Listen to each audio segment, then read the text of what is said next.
Breaking news in the warehouse fire investigation in Oakland as the death toll continues to rise. Tonight, we're hearing from two women who were inside when the fire broke out and survived.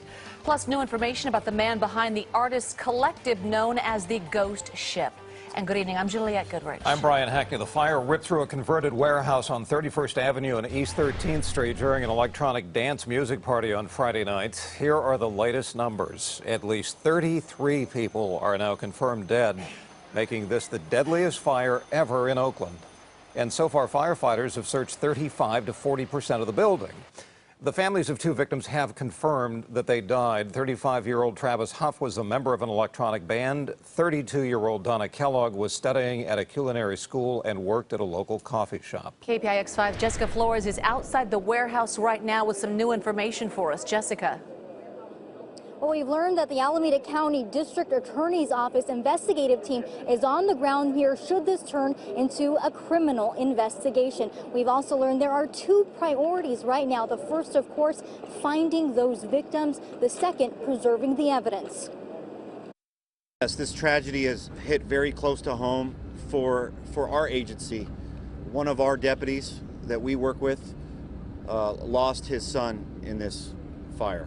Firefighters worked all day using shovels and buckets to dig through the debris and reach the victims. Among the dead, at least one as young as 17. We have delivered the unacceptable and horrific news of losing a loved one to 7 of our families. At least 33 bodies recovered, more left to find. Crews uncovering bodies in every section of the warehouse. When they reached the middle, they found a group of 10 bodies within feet of each other. The weight of the devastation overwhelming. It was quiet. It was heartbreaking. The focus now, recovering bodies. But investigators say the attention will soon shift to how and why. The building wasn't permitted for events like the dance party on Friday night when the fire ripped through the warehouse. And it wasn't permitted for living. But many artists called it home. No, everybody is being forced to live in situations that are unsafe to have a roof over their head at this point, I feel like. Melissa Matheny says her friends are among the victims. And just like feeling that loss for the community, for artists, and just for Oakland in general. Fire officials are saying be prepared for more loss. Some bodies are unidentifiable. We'd like to ask the loved ones of the missing to preserve sources of DNA. And that could be hairbrushes, combs, or toothbrushes. Fire investigators along with the ATF are now combing through the devastation, working to determine a cause. And fire officials tell us it will take days to get to all of those bodies. They say it could take weeks to determine the cause of the fire. In Oakland, I'm Jessica Flores, KPIX 5. All right, Jessica, thank you. KPIX 5's Joe Vasquez talked to two women who were inside the warehouse when the fire broke out. Joe? Brian, we're here on the perimeter of the fire. You can see behind me people are gathered to pay their respects, to mourn, to talk about what happened here. And this is where we found two women right here on the perimeter, two roommates who survived this disaster. I was asleep in the back and I woke up to smoke and an entire wall on fire. Carmen Brito lived at the warehouse. She escaped only with the clothes on her back. I was dreaming when I put on my coat and all of that smoke. And I feel like I woke up on the sidewalk and like seeing this, like everything, like this orange wall of fire. It was, I don't know, it felt like seeing a monster.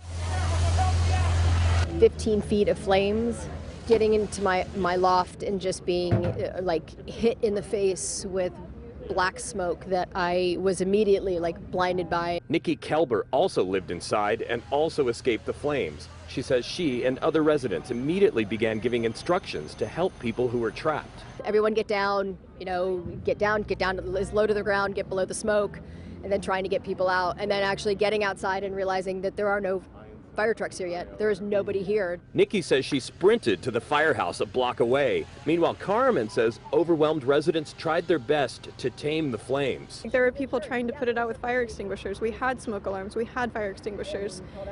It would have been like trying to put out like a bonfire with a water pistol. Like, we tried, and at some point we were then just trying to get people out of this space. And everyone is turning to us and saying, oh, you should have done this, or you should have done that differently. And it's like, don't you think we feel that? Like, don't you think we feel how many people died in our home? Like we're going between being grateful to be alive and realizing that we lost everything and realizing so many people have died. Clearly an emotional time right now for the people who knew people inside this warehouse, especially because we are starting to hear some of the victims' names, some people confirmed by their family members, confirmation that some people simply didn't get out alive. A lot of people. Reporting live, Joe Vasquez, KPIX 5. Well, people who lived near the warehouse say they knew it was trouble and they told the city. KPIX 5's Devin Fehely has that part of the story. It's too late now. It's just, it's a tragedy, and I should have complained more. But long before this burnt-out building found itself in the harsh spotlight of tragedy, neighbors had been complaining angrily and often. Everybody knows about this in the neighborhood. It's been a problem. They've had multiple complaints. I don't understand why they didn't have the doors shut. In fact, KPIX has learned that complaints from neighbors stretch back nearly a decade. Just last month, on November 13th, the city received a complaint about trash being dumped next door to the warehouse. City inspectors visited the site and even launched a separate investigation into the makeshift construction apparently going on inside.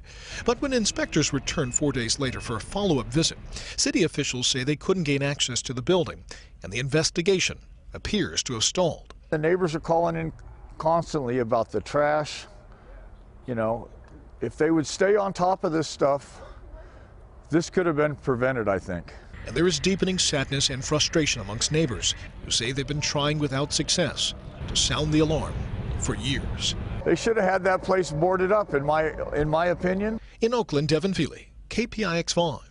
We've learned one of the owners of the property is listed as Cor Ing. Her daughter tells the LA Times leaseholders told them multiple times nobody lived at the property. She added that her mother feels terrible about what happened. An Oakland City Council member says it's only a matter of time before there's another tragedy if the city doesn't step up.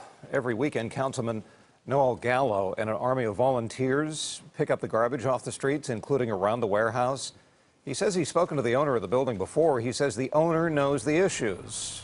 But he also says the warehouse that burned is far from the only one in Oakland that does not have the proper permits. There's complaints about these facilities. I mean, that's a city property. If I go in, there's people living in there. And I've had the city come over and lock it up several times, but it's still a challenge. Guy cannot say how many buildings or businesses are operating without the proper permits.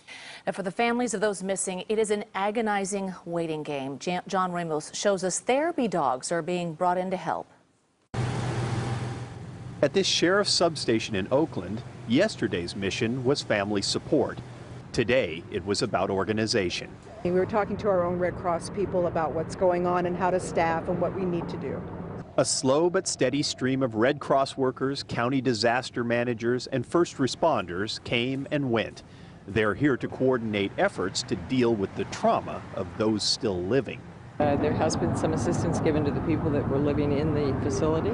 That was yesterday? That was yesterday. And we will provide condolence services and so on for the families as that all plays out. As the slow recovery effort continues, families and friends must endure the agony of having to wait for the news no one wants to hear. I think it's the uncertainty at this point, and I think maybe perhaps families want to be able to have some kind of closure to what's going on, but it's just a difficulty of being able to access that site. And while many came to lend a hand, the softest touch came from those with paws. The Valley Humane Society in Pleasanton arrived to offer the services of therapy dogs to those who have seen or heard more than they can handle. They seem to know who needs comfort and who doesn't, and they'll just walk up to someone and just lean against them. It absolutely provides care, comfort, calming, and they don't even know they need it a lot of the times, which is why the dogs are so valuable. For those who are searching and those who must wait, the need for care, comfort, and calming has never been greater. In Oakland, John Ramos, KPIX 5.